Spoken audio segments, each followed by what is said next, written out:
Mi esposa me confesó que mi hijo no era mío, sino de mi hermano, así que lo que hice después los dejó sin familia y sin un centavo. El silencio en el consultorio de la terapeuta era tan denso que podía sentirlo presionando mi pecho.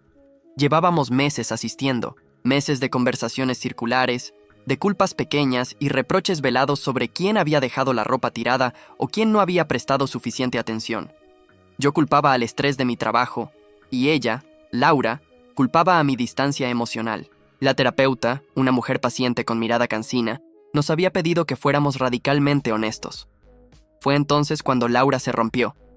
No fue un llanto dramático, sino algo peor. Un sollozo ahogado, silencioso, que le sacudía los hombros mientras miraba sus propias manos como si no las reconociera. Levantó la vista. Sus ojos rojos y devastados encontraron los míos. El mundo se detuvo. Ella tomó aire y las palabras salieron, tropezando unas con otras. Dijo que lo sentía, que había guardado un secreto durante casi 9 años, un secreto que la estaba consumiendo. Dijo que me amaba, o que creía que me había amado, pero que había cometido un error terrible. Y entonces lo soltó. Mateo. Nuestro hijo de 8 años, mi orgullo, el niño al que le había enseñado a andar en bicicleta y al que le leía cada noche. Mateo no era mi hijo. Sentí cómo la sangre abandonaba mi rostro. El sonido del aire acondicionado en la sala se volvió ensordecedor. Le pregunté, con una calma que me asustó a mí mismo, que repitiera lo que había dicho.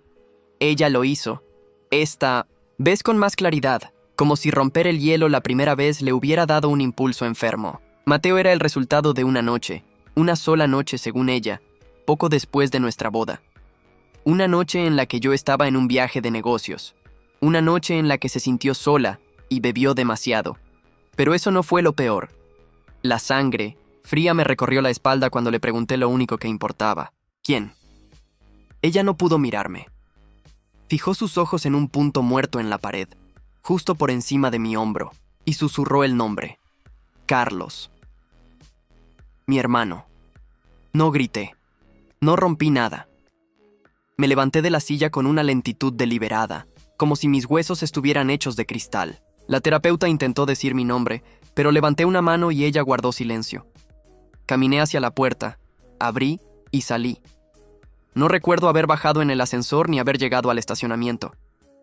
Lo siguiente que supe es que estaba conduciendo, sin rumbo, con las manos apretando el volante con tanta fuerza que mis nudillos estaban blancos. La imagen de Mateo riendo mientras jugaba con Carlos en la última barbacoa familiar inundó mi mente. La forma en que Carlos siempre le alborotaba el pelo, la manera en que se refería a él como su campeón, la complicidad que yo había confundido con el cariño normal de un tío. 9 años. 9 años de mi vida habían sido una farsa grotesca. 9 años criando al hijo de mi propio hermano, mientras ambos me miraban a la cara y me mentían. El llanto finalmente me golpeó. No fueron lágrimas de tristeza. Fue un aullido seco, un sonido animal de pura incredulidad y rabia. No me di cuenta de dónde estaba hasta que vi el letrero de neón de un hotel de carretera. Me detuve, entré y pagué una habitación en efectivo. Esa noche no dormí. Me senté en la oscuridad, mirando la pared desconchada, mientras mi vida entera se desmoronaba pieza por pieza en mi cabeza. Actualización. 1. Pasé los siguientes 3 días en esa habitación de hotel. El olor a limpiador industrial y a moqueta húmeda se convirtió en mi mundo. No encendí la televisión. No contesté una sola llamada. Mi teléfono vibraba en la mesa de noche con una insistencia psicótica, iluminando la penumbra cada pocos minutos. Los nombres en la pantalla eran siempre los mismos. Laura, Laura, llamada perdida. Laura, 34 mensajes. Y luego el que me helaba la sangre. Carlos, mi hermano, 12 llamadas perdidas. El hecho de que él tuviera el descaro de llamarme, como si esto fuera un malentendido que pudiera arreglar con una disculpa rápida, encendió algo en mí. No era la rabia caliente que uno esperaría. Era algo más frío, más pesado. Era una repulsión absoluta. Ver su nombre parpadear en mi teléfono se sentía como una violación.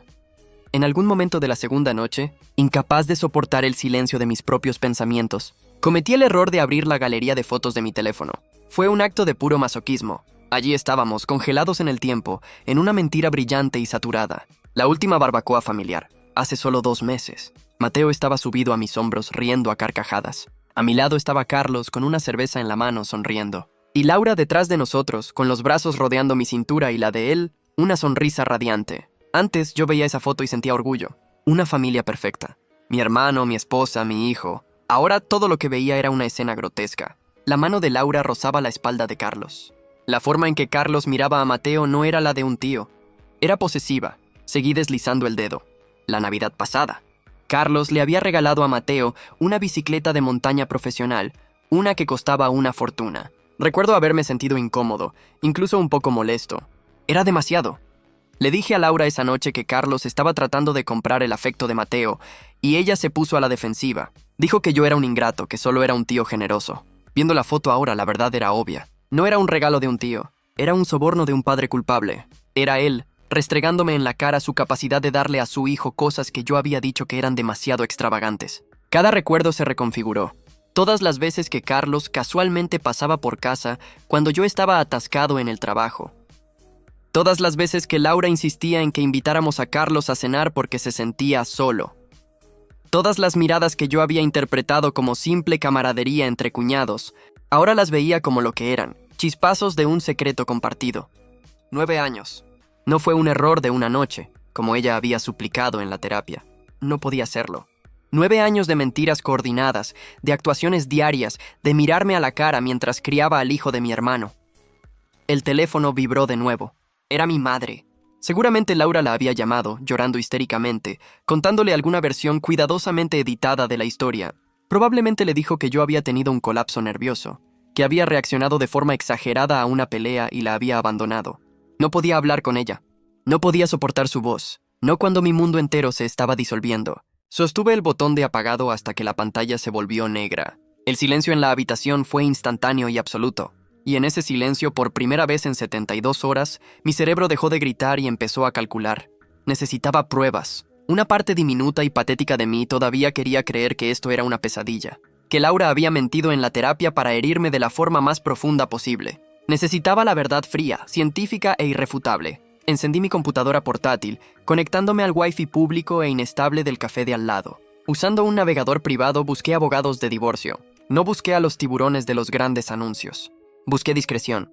Encontré una firma pequeña, de un solo abogado, conocido por manejar asuntos familiares delicados sin llamar la atención. Le envié un correo electrónico vago, citando diferencias irreconciliables y la necesidad de una consulta urgente sobre la custodia.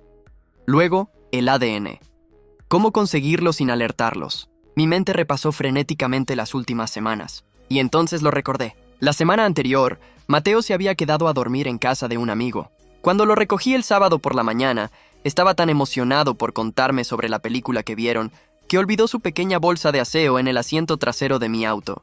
Yo la había visto allí todos los días, pensando que debía recordarle que la llevara adentro. Bajé al estacionamiento oscuro del hotel. Abrí la puerta trasera de mi auto y allí estaba. La bolsa de lona azul con cohetes espaciales. Mi corazón latía con fuerza contra mis costillas. Con manos temblorosas abrí la cremallera. Dentro, junto a una pasta de dientes casi vacía, estaba su cepillo de dientes de Spider-Man. Usando un pañuelo de papel limpio de la guantera, lo saqué con cuidado y lo sellé en una bolsa de plástico con cierre hermético que guardaba para emergencias.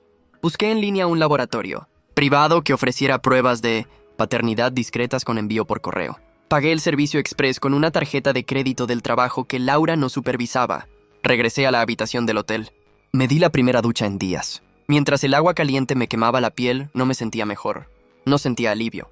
Pero la niebla de la conmoción se estaba disipando, reemplazada por una especie de hielo. Ya no era solo un esposo traicionado y un tonto. Era un hombre con un objetivo. Salí esa misma tarde y envié mi propia muestra de hisopo bucal y el cepillo de dientes de Mateo al laboratorio a través de un servicio de mensajería urgente. Ahora solo quedaba esperar. La espera sería la parte más difícil, pero al menos ya no estaba a la deriva.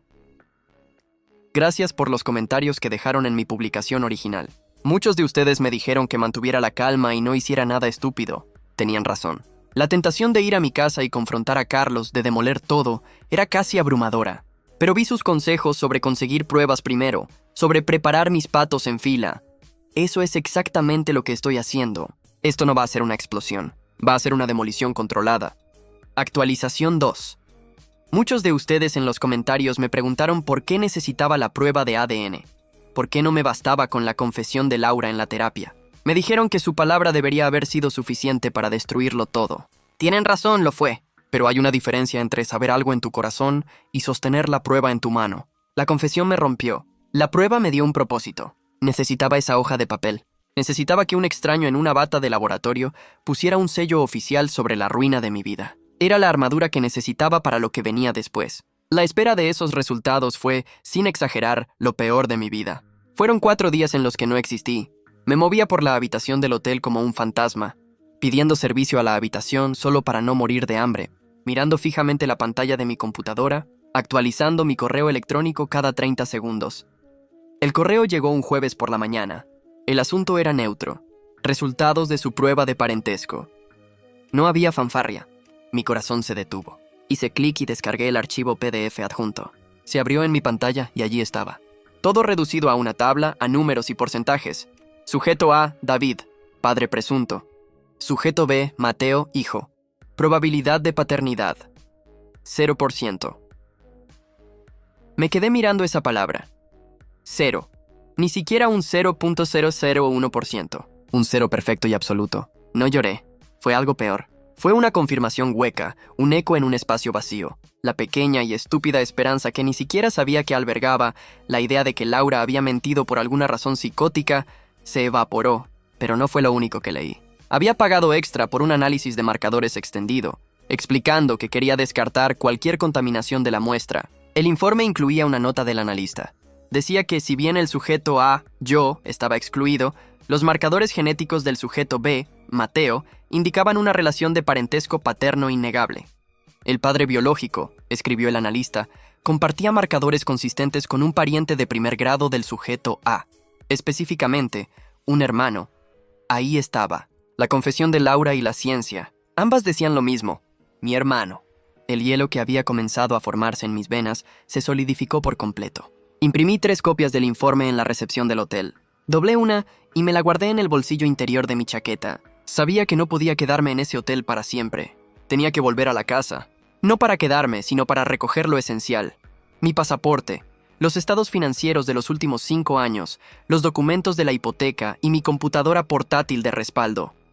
Sabía, instintivamente, que necesitaría esas cosas para el abogado, y no podía arriesgarme a que Laura las destruyera o las escondiera. Conduje hasta mi casa en medio del día, esperando que estuviera vacía. La calle me resultaba extraña, como si estuviera viendo el escenario de un crimen. Estacioné en la entrada, usé mi llave y entré. El silencio me golpeó. La casa olía a ellos, a nuestro suavizante de telas, al café de la mañana y a mentiras. Caminé directo hacia mi estudio, manteniendo la mirada fija al frente, tratando de no ver las fotos familiares en la pared del pasillo. Estaba metiendo extractos bancarios en un maletín cuando oí un murmullo en la cocina. Mi sangre se heló. No se suponía que hubiera nadie allí. Me moví en silencio por el pasillo. Y entonces los vi. Estaban sentados en la mesa de la cocina. Laura y Carlos. No estaban discutiendo. No parecían estar en pánico. Estaban bebiendo café, luciendo agotados pero unidos. Como un equipo, como si estuvieran preparándose para una reunión de negocios. Mi presencia los sobresaltó. Laura se levantó de un salto, derramando su café. Sus ojos estaban hinchados.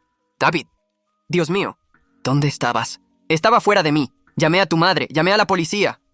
Su voz era una mezcla de alivio falso y pánico real por haber sido descubierta. Carlos se puso de pie lentamente, adoptando esa postura de hermano mayor protector que siempre usaba conmigo. «Amigo», dijo con la voz baja y seria, «nos tenías aterrados. Tienes que calmarte y escucharnos. Sé cómo se ve esto, pero no es lo que piensas.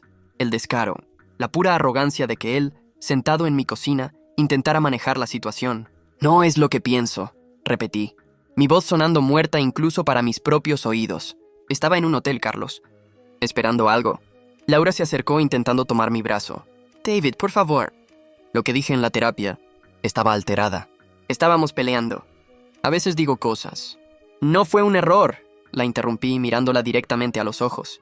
Su boca se cerró. Carlos dio un paso adelante. «Fue un error, David. Un error terrible y estúpido.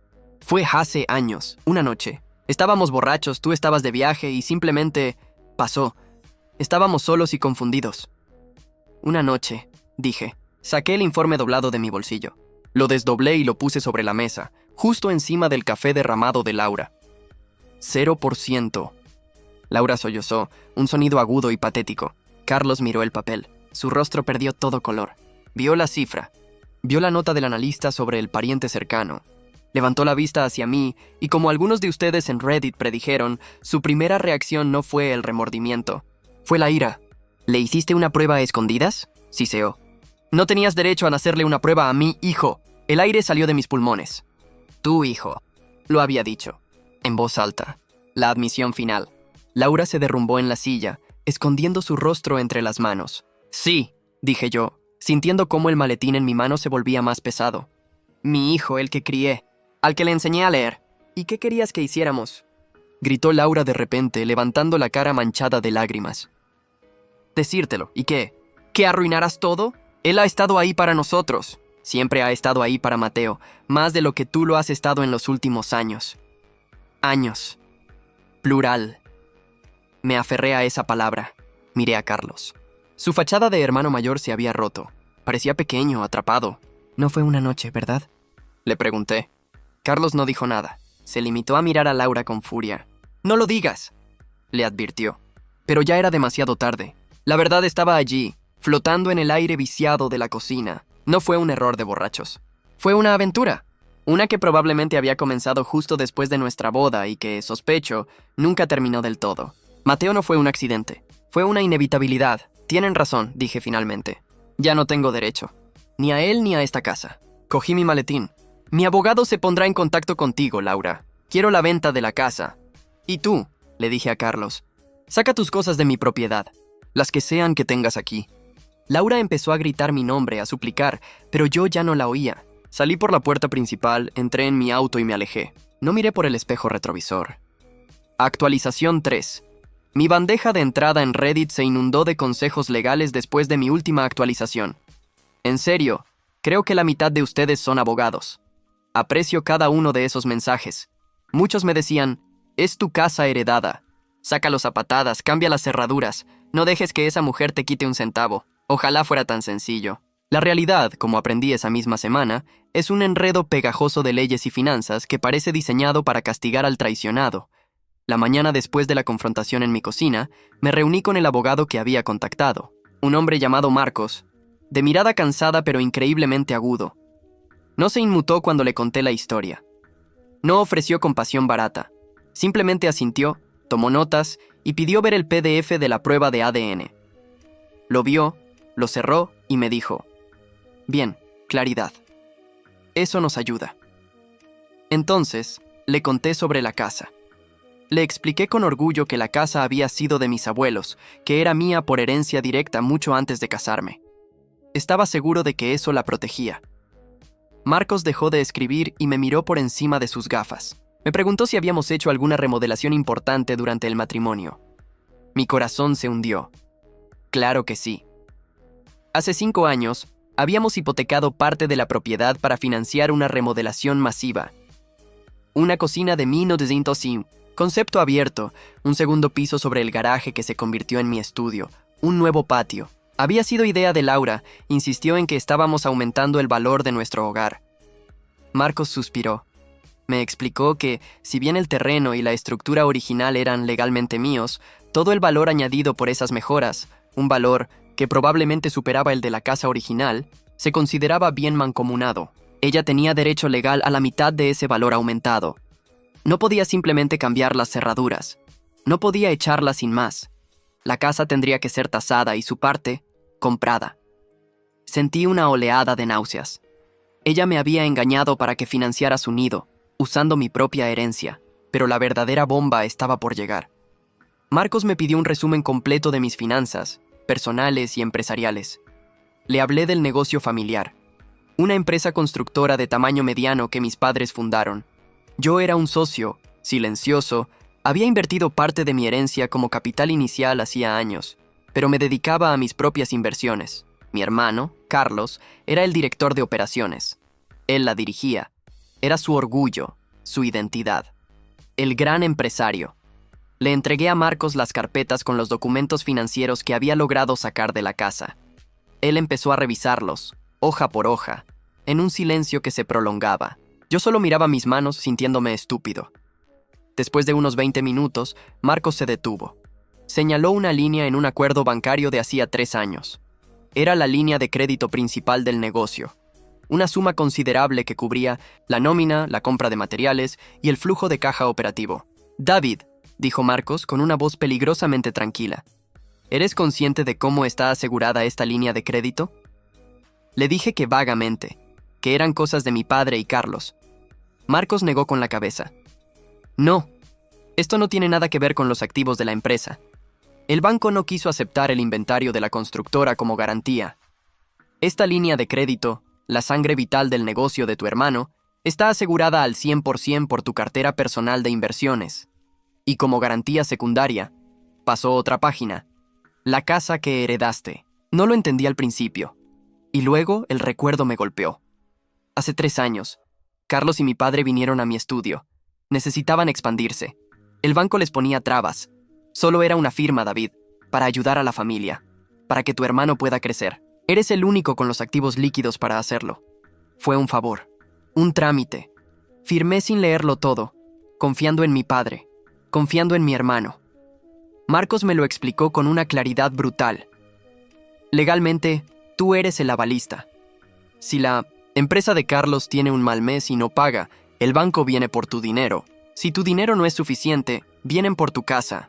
Pero, y aquí hizo una pausa, esto también significa que tú tienes el control total. Tienes el derecho unilateral de retirar tu garantía en cualquier momento. Si lo haces, el banco congelará esa línea de crédito de inmediato. La empresa no podrá pagar la nómina el próximo viernes. Estarían en quiebra técnica en menos de un mes. Me recliné en la silla. El aire en la oficina de repente se sentía eléctrico. Todo este tiempo, Carlos había estado jugando al gran hombre, al hermano mayor exitoso, mientras vivía de mi red de seguridad.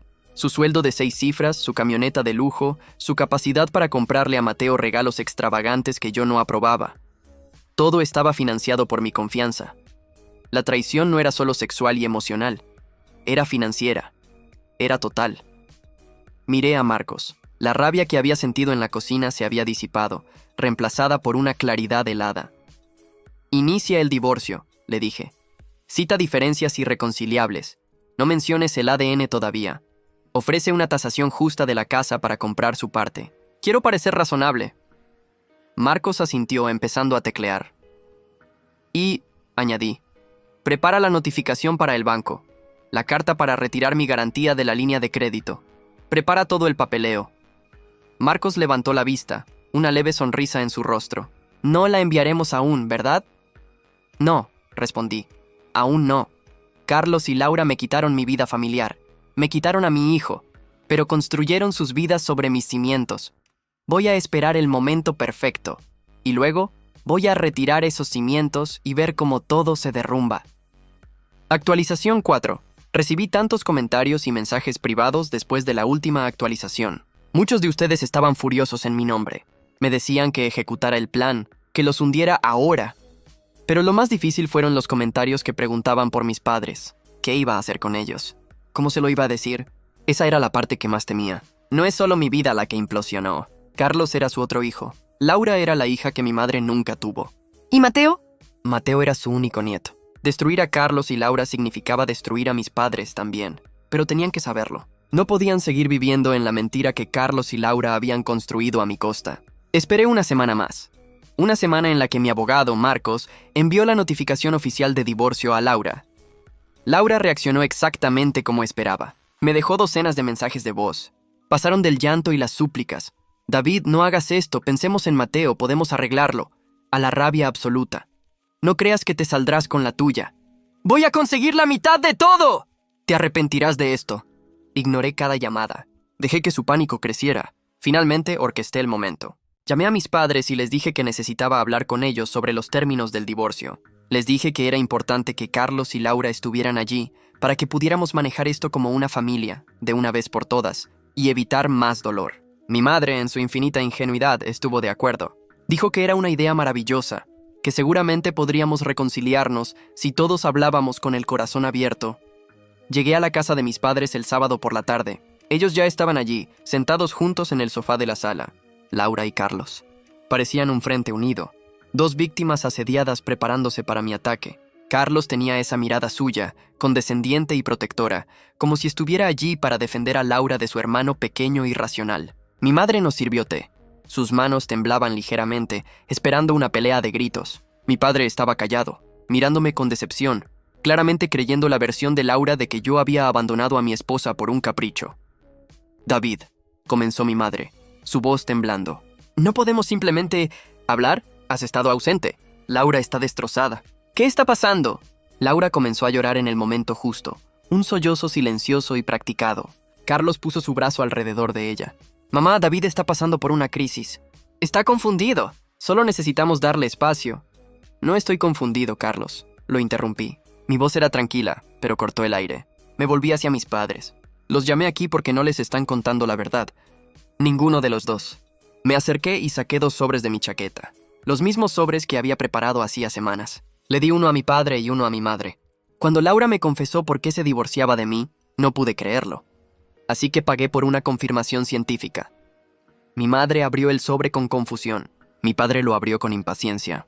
Vi sus ojos moverse sobre la página. Vi a mi madre llevarse una mano a la boca. Escuché a mi padre soltar un suspiro agudo, como si le hubieran dado un puñetazo en el estómago. «Probabilidad de paternidad, 0%, dijo mi padre en voz alta, su voz apenas un susurro. Levantó la vista, su rostro pálido. «David, ¿qué es esto?» «Sigue leyendo», le dije. Leí la nota del analista al final. Laura se puso de pie de un salto. «¡No tienes derecho! Eso es privado. ¡Estás tratando de envenenarlos! ¡Silencio, Laura!», gritó mi padre, una orden tan repentina que ella retrocedió. Él leyó la nota sobre el parentesco de primer grado. El color abandonó su rostro. Lentamente, dolorosamente, giró la cabeza para mirar a su otro hijo. Carlos estaba blanco como el papel. «Carlos», dijo mi padre. «Hijo, dime que esto es una mentira. Dime que tu hermano está loco». Carlos no pudo hablar. Solo miró a Laura, y en esa mirada, mis padres lo vieron todo. Vieron los 9 años. Vieron la barbacoa. Vieron la bicicleta de Navidad.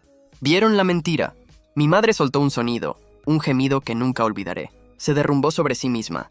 «¿Cómo pudiste?», le susurró a Carlos. «¿Cómo pudiste hacernos esto? ¿A tu hermano? ¿A Mateo?». Y mientras el caos familiar finalmente estallaba, mientras mi padre se ponía de pie y señalaba a Carlos con un dedo tembloroso, llamándolo una vergüenza, miré mi reloj. Eran las 2:58 p.m. Había programado la llamada con Marcos para las 3 en punto. Le había dado la autorización esa mañana, justo cuando Carlos intentaba defenderse, diciendo que fue un error y que nos amábamos. Su teléfono vibró en la mesa de café. Lo ignoró. Volvió a vibrar insistentemente. Mi padre le gritaba. Laura lloraba histéricamente que yo era un monstruo por revelar esto. El teléfono de Carlos no paraba. «Será mejor que contestes eso, Carlos», dije con calma. «Probablemente sea importante». Él me lanzó una mirada de puro odio. Agarró el teléfono. «¿Qué?», ladró. Escuché los sonidos apagados de una voz en pánico al otro lado. La cara de Carlos pasó de la ira al terror puro. Se puso pálido. «¿Qué quieres decir con congelada? No pueden hacer eso. La nómina sale el martes». Hubo una pausa. Se volvió hacia mí, sus ojos desorbitados. «Fuiste tú», asentí. Hoy a las 2:45 p.m., mi abogado notificó al banco que retiraba todas mis garantías personales y activos de la línea de crédito de la empresa. Ya sabes, la línea de crédito que aseguré con mi herencia y mi casa. La misma línea de crédito con la que has estado pagando tu camioneta y los regalos caros para tu hijo. Carlos se abalanzó sobre mí. «Me vas a arruinar. Vas a destruir el negocio de papá». Mi padre lo detuvo, empujándolo hacia atrás con una fuerza que no sabía que tenía. «Él no destruyó nada», rugió mi padre. «Lo hiciste tú. Usaste a tu hermano. Trajiste la desgracia a esta casa». La reunión terminó abruptamente. Mi padre les dijo a Carlos y a Laura que se fueran. No que se fueran de su casa, sino que se fueran de su vida. Laura intentó apelar a mi madre, pero mi madre ni siquiera la miraba. Carlos me miró una última vez. Su expresión no era de remordimiento, sino de asombro asesino. Se fueron juntos. Me quedé en la sala de estar con mis padres rotos, el sonido del llanto de mi madre llenando el silencio. Había ganado, había expuesto la verdad, pero me sentía completamente vacío. Actualización 5. He leído cada comentario y mensaje que me han enviado en las últimas semanas. La avalancha de apoyo ha sido increíble, de verdad. Muchos de ustedes estaban furiosos y querían una actualización sangrienta. Querían saber que los había destruido por completo. Otros, los más tranquilos, me preguntaban qué pasaba con mis padres y, sobre todo, qué pasaba con Mateo. Han pasado 6 meses desde esa reunión en casa de mis padres, y mi vida es irreconocible. Como muchos de ustedes predijeron, la empresa de Carlos no sobrevivió. Sin mi línea de crédito, el banco exigió el pago inmediato de todos los préstamos pendientes. Fue una implosión total y rápida. Carlos, en su desesperación, intentó presionar a mis padres para que liquidaran sus propios bienes y salvaran el negocio. Pero ya era demasiado tarde y ellos ya no tenían nada que darle. El negocio que mi padre construyó durante 40 años desapareció en menos de 30 días. Ver a mi padre pasar por eso fue casi tan doloroso como la traición original. El banco iba a ir a por la casa de mis padres, ya que ellos también habían firmado algunas garantías menores años atrás. Aquí es donde tomé una decisión. No podía dejar que ellos pagaran por los pecados de mi hermano. Hice que Marcos, mi abogado, interviniera. Tuvimos que entrar en una mediación compleja con el banco. Al final, para evitar un litigio prolongado, acepté liquidar una parte significativa de mi propia cartera de inversiones para satisfacer la deuda principal y liberar la casa de mis padres de cualquier embargo. Me costó una fortuna. Pero fue una decisión que tomé para proteger a las únicas víctimas inocentes de esta historia, además de mí. Mis padres lo perdieron todo, excepto su hogar, y perdieron a un hijo. El divorcio de Laura finalizó el mes pasado. Después de que la verdad salió a la luz, su intento de pintarse como la verdadera víctima se desvaneció. Marcos fue un cirujano. La prueba de ADN y la evidencia de la conspiración financiera con Carlos hicieron que sus demandas de la mitad de todo fueran ridículas. Al final aceptó un acuerdo. Le pagué su parte correspondiente del valor añadido por las remodelaciones de la casa, tal como la ley dictaba. Fue una suma considerable, pero la consideré el precio de mi libertad. En cuanto firmamos, puse la casa a la venta. No podía pasar ni un segundo más allí. Se vendió rápido, por suerte. Y ahora Carlos y Laura. La justicia, como algunos de ustedes dijeron, no siempre es un rayo. A veces es solo el peso lento de las consecuencias. Me enteré a través de mi madre que siguen juntos. Viven en un pequeño apartamento de 2 habitaciones al otro lado de la ciudad. Carlos está en la ruina. Su reputación en la industria de la construcción local está destrozada. Nadie quiere contratar a un hombre que no solo quebró el negocio de su propia familia, sino que lo hizo mientras se acostaba con la esposa de su hermano. Laura, al parecer, está trabajando como recepcionista en una clínica dental. Están viviendo la vida que, supongo, siempre quisieron, solo que sin el colchón de mi dinero y mi confianza para mantenerlos cómodos. Están juntos, pero están solos. Mi familia extendida, tíos, primos, todos conocen la historia. Han sido completamente marginados. Y luego está Mateo. Esta es la parte que no tiene un final feliz. Esta es la herida que probablemente nunca cerrará. No lo he visto desde esa mañana en la cocina. Legalmente no tengo ningún derecho sobre él. Es el hijo biológico de mi hermano. En las pocas veces que mi madre ha intentado visitarlo, Laura le ha puesto excusas. Le dijo, y cito, que no querían confundirlo más. Sé lo que eso significa. Están controlando la narrativa. En la mente de Mateo, yo soy el hombre malo que abandonó a su madre y destruyó el negocio de su tío. Y no hay nada que yo pueda hacer al respecto. Tengo que vivir con el hecho de que el niño que crié me odiará. Yo me mudé. Tomé el dinero de la venta de la casa y me fui a una ciudad a 3 horas de distancia.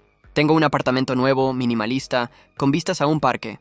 Las primeras semanas el silencio fue ensordecedor, pero poco a poco se está convirtiendo en paz. Estoy en terapia, esta vez solo para mí. Estoy reconstruyendo mi cartera de inversiones. Estoy aprendiendo a estar solo de nuevo. Quiero agradecerles a todos en esta comunidad por escucharme, por darme un lugar para gritar en el vacío cuando no tenía a nadie más. Sus consejos me mantuvieron cuerdo y me ayudaron a ser estratégico cuando solo quería quemar el mundo. La moraleja de mi historia, si es que hay una, es que siempre debes revisar los cimientos. La gente construye vidas enteras sobre cimientos que pertenecen a otros y dan por sentado que nunca los revisarás. Revisa tus finanzas, revisa tu confianza y nunca, jamás firmes algo para la familia sin leer la letra pequeña. Gracias por escuchar mi historia hasta el final. Si quieren más historias como esta, suscríbanse al canal.